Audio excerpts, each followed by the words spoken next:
Hola, viajeros. ¿Cómo están? Espero que bien.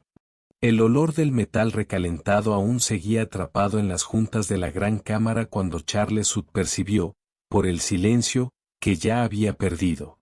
No el debate, eso todavía se movía, todavía tenía dientes, todavía respiraba. Él hablaba de pie, con las manos demasiado pequeñas para la enorme silla que los Boxen llamaban asiento del consejo, y sentía la vibración baja del piso atravesarle las suelas, como si la propia estación respirara por debajo de él.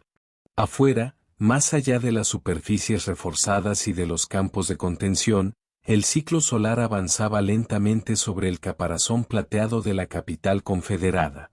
La luz filtrada entraba en láminas frías, dibujando las sombras de los presentes en franjas largas, casi como rejas.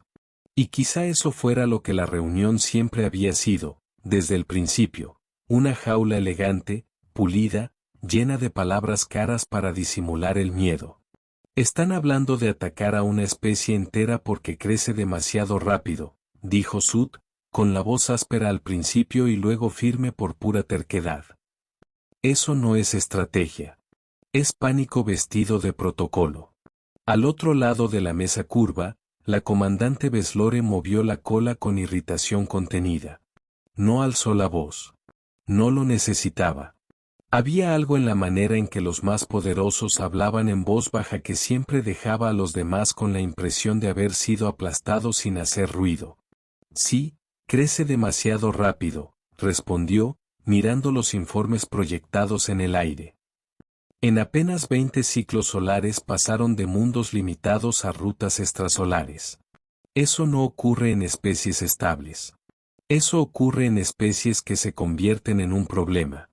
¿Y entonces quieren matar al problema antes de que aprenda a respirar? Algunos consejeros movieron las extremidades faciales en un gesto que, entre los Boxen, equivalía a una desaprobación educada. Otros no fingieron nada. El almirante Saractune, enorme e inmóvil al extremo opuesto, solo tocó con una garra la superficie luminosa del panel frente a él. No se trata de matar. Se trata de prevenir una guerra inevitable. Charles soltó una risa corta, sin un ápice de humor. El sonido pareció fuera de lugar en la sala, como un objeto cayendo dentro del agua. Inevitable es una palabra bonita para justificar la cobardía. Veslore giró lentamente la cabeza. Llamas cobardía a la prudencia porque estás emocionalmente implicado. Lo llamo genocidio porque es lo que es. La palabra cayó en el centro de la mesa con una densidad casi física. Por un segundo, nadie se movió. Hasta el zumbido de los sistemas de climatización pareció afinarse. La consejera Kempal, siempre demasiado perfecta, alzó la vista de los registros. Chef Prafit Sud, su posición ya fue considerada. Pero las señales son perturbadoras. Los humanos muestran agresividad territorial, una capacidad de adaptación militar anormal, en múltiples registros, disposición a responder al conflicto con escalada. Charles cerró los ojos un instante. No por cansancio. Por ese tipo de agotamiento que nace cuando alguien se da cuenta de que está hablando con una pared y, aún así, necesita terminar la frase. Están describiendo la supervivencia como si fuera perversidad. No, dijo Kempal, seca. Estamos describiendo a una especie que, cuando se la amenaza, no retrocede. Devuelve el golpe. Multiplicado. Ah, entonces entendieron una parte. Solo olvidaron la peor. Veslore se inclinó hacia adelante, las placas del pecho reflejando la luz azul de los proyectores. Explíquese. Charles apoyó ambas manos sobre la mesa. Los dedos temblaron. No era miedo.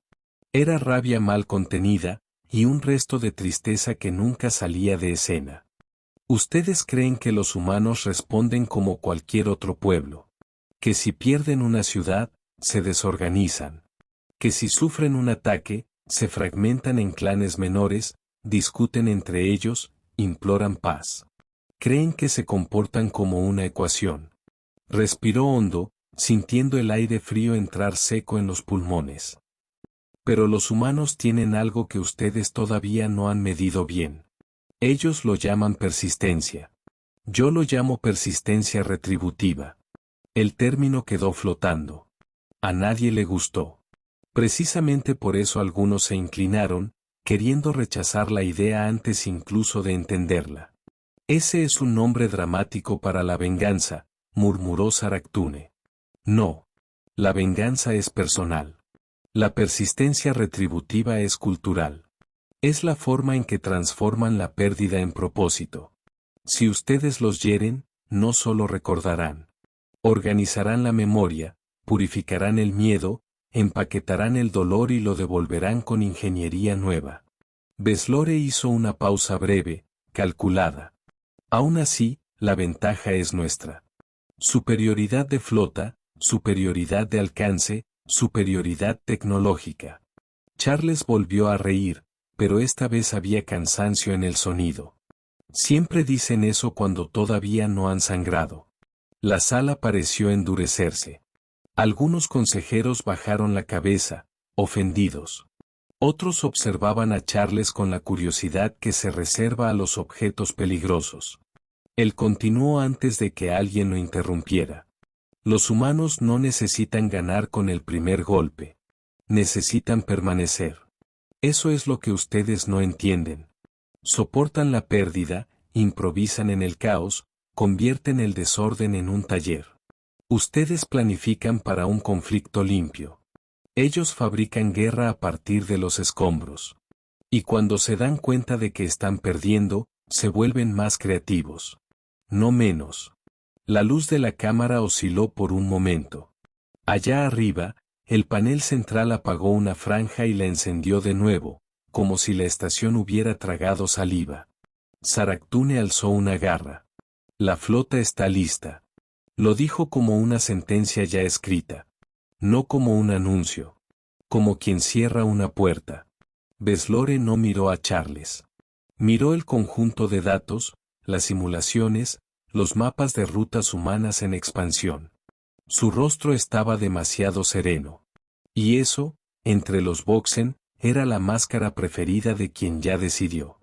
No tenemos tiempo para largas reflexiones, dijo. Si hay riesgo, neutralizamos. Charles sintió un peso antiguo moverse en su pecho. Conocía esa frase.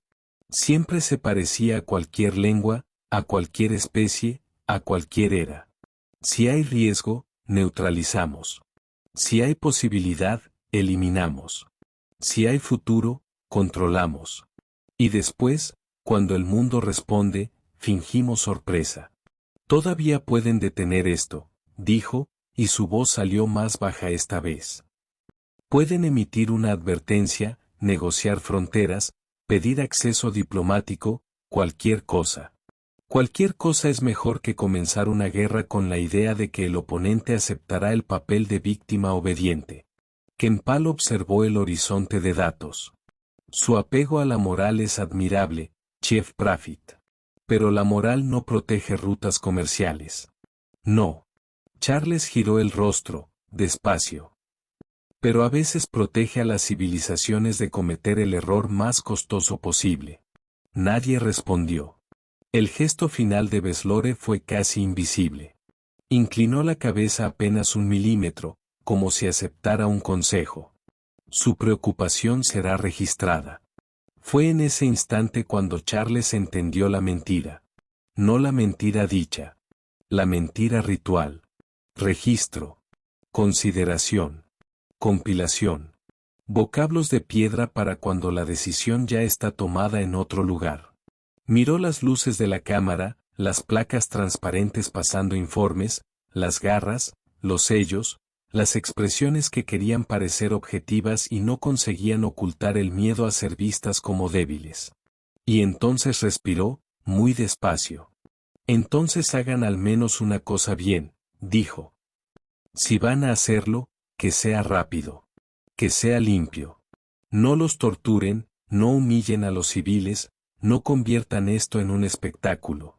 Porque si convierten la crueldad en un mensaje, los humanos responderán con una biblioteca entera de mensajes peores.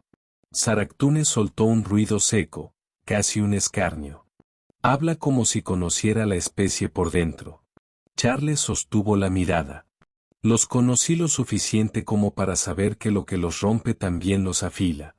Beslore cerró la sesión con un movimiento corto de la mano. La reunión murió sin ceremonia. Uno a uno, los consejeros se levantaron, recogiendo datos, uniformes, autoridad. Charles permaneció inmóvil unos segundos más, escuchando el ruido de los pasos alejarse y el aire reaprender a ser vacío. Cuando salió de la cámara, el corredor exterior estaba bañado por una luz pálida. A través del vidrio blindado vio reunirse a la flota en formación, cuchillas negras, cascos de contención, motores en pulsación baja. Los signos de la civilización Voxen parecían, a distancia, bellos e inevitables. Eso era lo que la gente solía decir antes de una caída. A su lado, Luambex caminaba en silencio. Era demasiado joven para el cargo que tenía, demasiado vieja para seguir fingiendo que el mundo era justo. No nos van a escuchar, dijo ella, casi sin mover los labios. Lo sé. Entonces, ¿por qué sigues insistiendo? Charles tardó en responder. Afuera, uno de los motores de la flota se encendió en azul, y el reflejo recorrió el vidrio como una cicatriz. Porque a veces lo único que separa una catástrofe de una tragedia completa es que alguien haya dicho, con todas las letras, que eso era una estupidez. Luan soltó un breve soplo por la nariz. Casi se rió. No se rió. Deberías parecer menos convencido cuando estás a punto de ser ignorado. Y tú deberías parecer menos acostumbrada. Ella no respondió. Pero su silencio fue una forma de acuerdo. La flota partió poco después. Las primeras líneas de impulso atravesaron los campos de contención y desaparecieron rumbo a las rutas humanas con una precisión casi elegante. En la capital, algunos celebraron. Otros respiraron aliviados. Los que mandan siempre se sienten así después de empujar al mundo hacia el abismo, más livianos, porque la gravedad de la culpa todavía no ha llegado. Charles no celebró. En la sala de observación, cuando llegó la confirmación de éxito, Beslore apareció con el rostro de quien ya empezaba a permitirse orgullo. La ocupación inicial fue más fácil de lo previsto, dijo. Resistencia esporádica, defensa civil improvisada. No hay señal de movilización relevante. Charles siguió mirando la pantalla demasiado tiempo antes de responder. Todavía no entienden. O tal vez sí entendieron y están en shock. No. Negó con la cabeza, y por primera vez parecía verdaderamente cansado. Están decidiendo cómo devolverlo.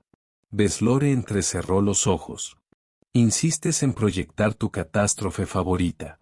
No es proyección. Es lectura. Ella se inclinó un poco. ¿Y qué lees exactamente, Prafit?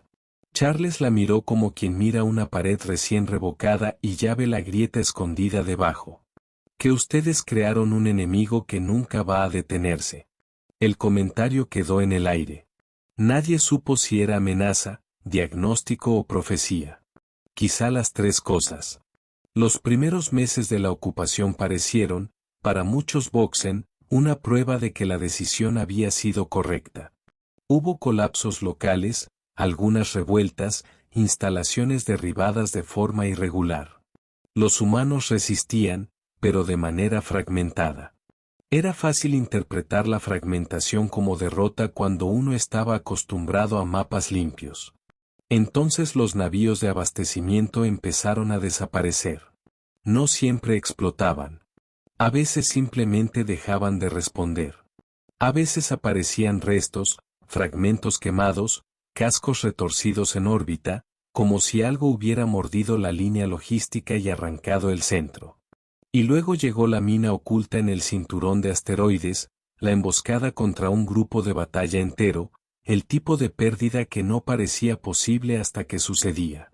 Saractune exigió bombardeo masivo. Beslore lo autorizó. Los mundos menores temblaron. Una lluvia de fuego cayó sobre el cinturón mineral. Los Boxen llamaron a eso respuesta proporcional. Los humanos lo llamaron confirmación.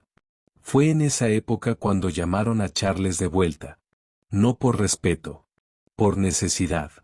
La sala del consejo ya no tenía la misma imponencia. Tal vez porque la guerra real siempre reduce el brillo de las instituciones al tamaño exacto de su miedo. Tenías razón, dijo Beslore sin rodeos.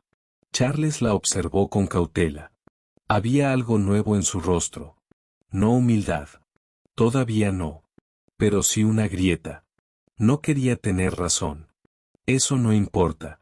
Importa más de lo que imaginas. Saractune golpeó la mesa con una garra.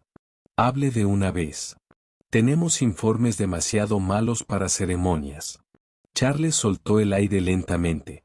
Retirada completa e inmediata. Disculpa formal. Reparaciones. Y, si queda algún residuo de sentido, un canal diplomático que reconozca el daño antes de que se convierta en abismo.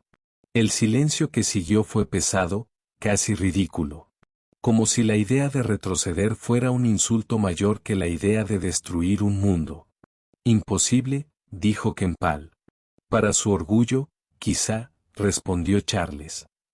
Para su supervivencia, no. ¿Estás sugiriendo que nos humillemos? Estoy sugiriendo que vivan. Beslore apoyó los dedos en el borde de la mesa. No lo aceptarán. Charles la miró directamente. Ustedes atacaron primero. ¿Qué más esperaban? ¿Flores? Por un momento nadie habló. Luego llegó otro informe. Después otro. Una flota más perdida. Otra ruta comprometida. Los humanos habían aprendido a desaparecer en las sombras de su propio espacio, a engañar sensores, a lanzar ataques cortos, brutales, precisos. No avanzaban como conquistadores. Avanzaban como heridos que decidieron no morir en silencio. Los Boxen llamaron a eso guerra de desgaste. Charles lo llamó reacción humana. Los meses se estiraron. La guerra dejó de ser un evento y se convirtió en clima. Pasó a oler a metal roto, a ozono, a esfuerzo constante.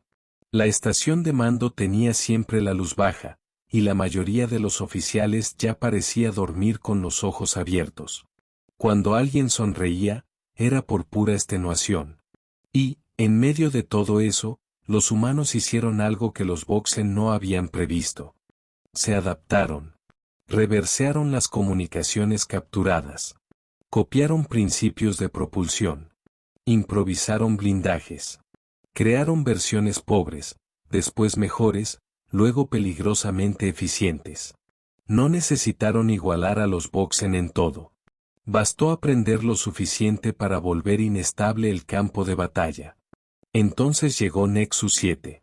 El complejo de astilleros que sostenía gran parte de la flota Boxen fue golpeado al amanecer de un ciclo local, cuando la mayoría de los sensores estaba compensando vibración térmica. No fue una batalla gloriosa. Fue un corte quirúrgico, feo, preciso. Los humanos atravesaron la defensa en capas, paralizaron plataformas, derribaron la línea principal de ensamblaje y dejaron un mensaje en el sistema público de comunicaciones. Retírense en 72 horas. Firma, Almirante Petra Novak. El nombre recorrió los pasillos como veneno frío. Exigen términos, dijo Saractune, incrédulo, mirando el panel. Están exigiendo términos. Charles se puso de pie, observando el aviso. Les dije que devolverían el golpe. Beslore no se volvió. Esto no es devolver el golpe.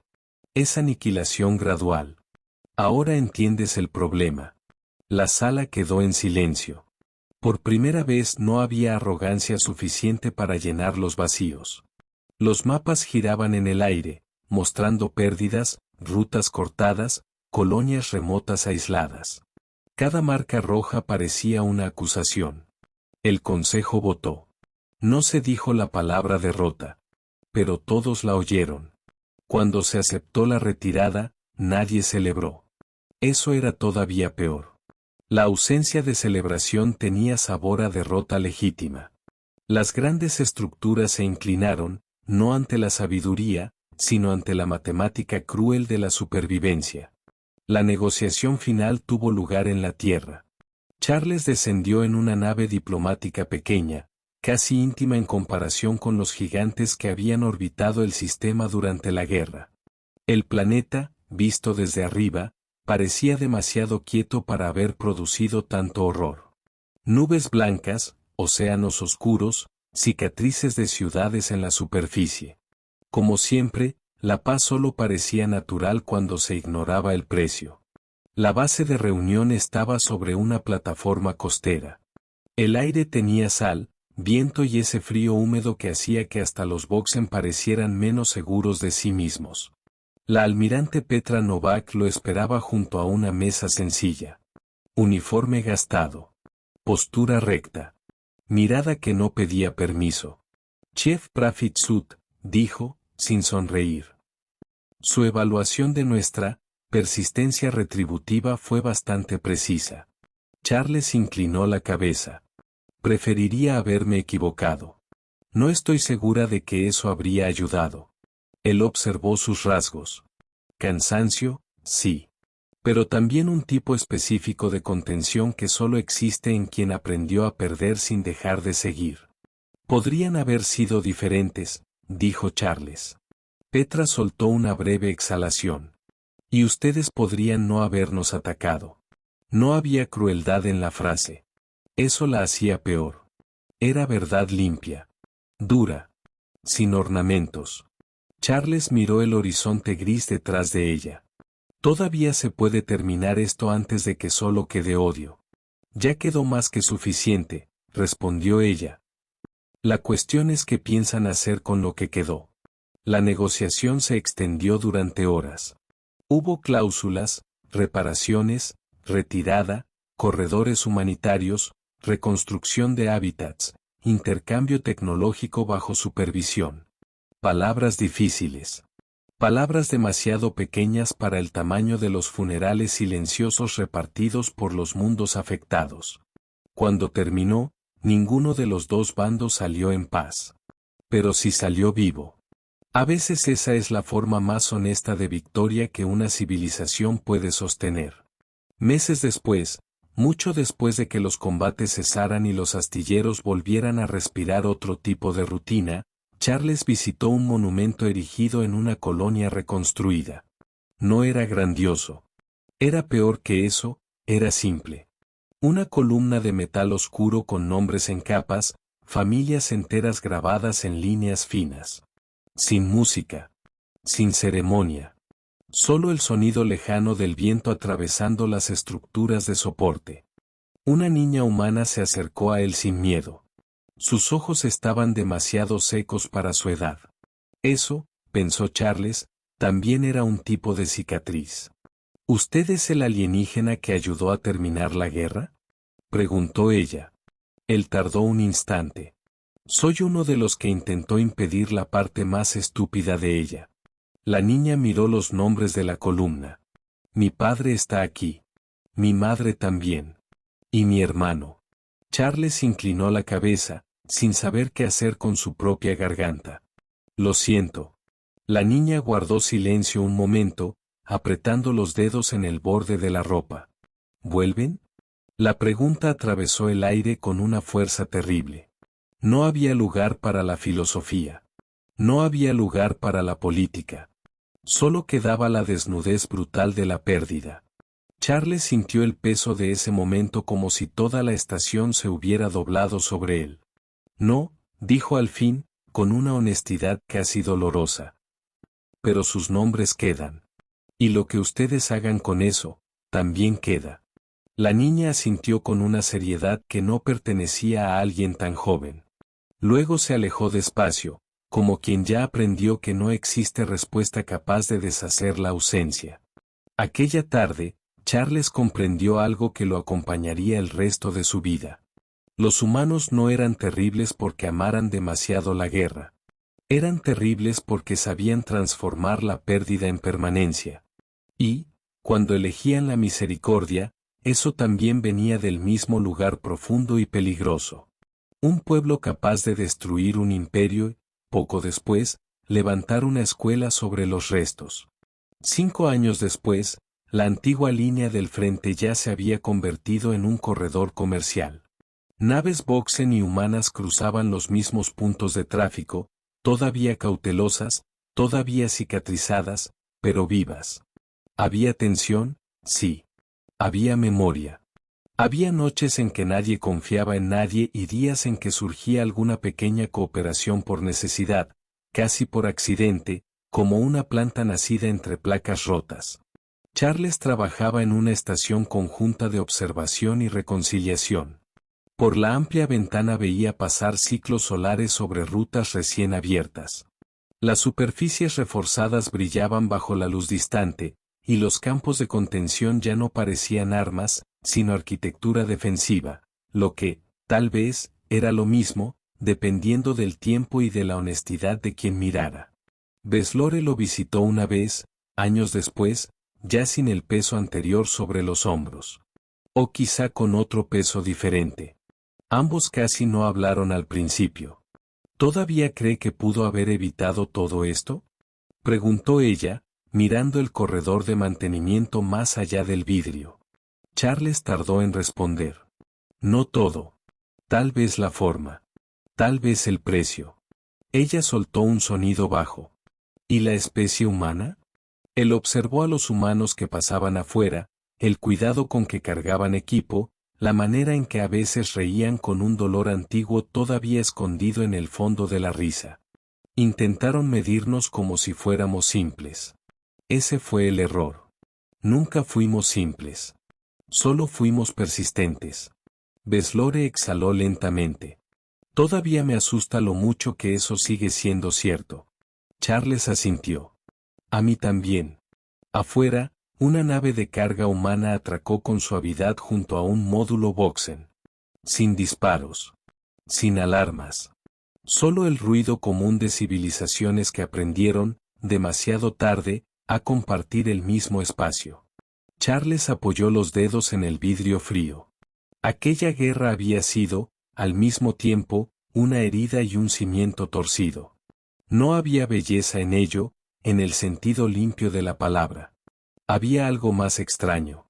Más incómodo. Una verdad que nadie quería decir en voz alta: a veces el horror no destruye solo lo que toca. A veces reorganiza el futuro. Y la ironía más amarga de todas era esa: los Boxen habían intentado eliminar una amenaza porque temían en lo que los humanos podían convertirse. Al final, al atacarlos, ayudaron a revelar precisamente eso. No monstruos. No salvadores. Solo una especie que, cuando es empujada contra el borde, descubre en su propio desespero una forma nueva de seguir. Charles cerró los ojos un instante. Cuando los abrió, el reflejo de la estación, de los corredores, de las naves, de las cicatrices y de las promesas estaba todo allí, mezclado en el vidrio, como si el universo hubiera decidido no separar ya más las cosas. Y quizá eso era lo que más incomodaba. No que la guerra hubiera ocurrido, sino que, después de ella, nadie pudiera fingir que el futuro era simple. Si quieres seguir acompañando estos registros, deja tu señal activa con un like y registra en los comentarios. ¿Habrías elegido negociar antes del primer disparo, o crees que ese imperio ya había cruzado el punto de no retorno? Y si quieres seguir recibiendo los próximos archivos de este universo, suscríbete para no perder lo que viene después.